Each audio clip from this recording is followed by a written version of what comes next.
Praise the lord. దేవుడు మిమ్మల్ని దీవించుగాక. ఈ దినము వాగ్దానము: నేను అంధకారమందు కూర్చుండినను యెహోవా నాకు వెలుగుగా నుండి ఉండును. ఇర్మియా 7వ అధ్యాయం 8వ వచనము.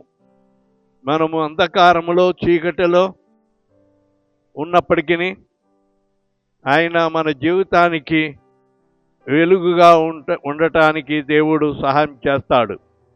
ఈ దినముని పనుల్లో ఆయన ముందుండి వెలుగుగా ఆయనని కార్యములు జరిగించువాడై ఉన్నాడు. దేవుడు ఈ వాగ్దానము నీ వినికిడిలో ఆశీర్వదించుగాక. ఆమేన్.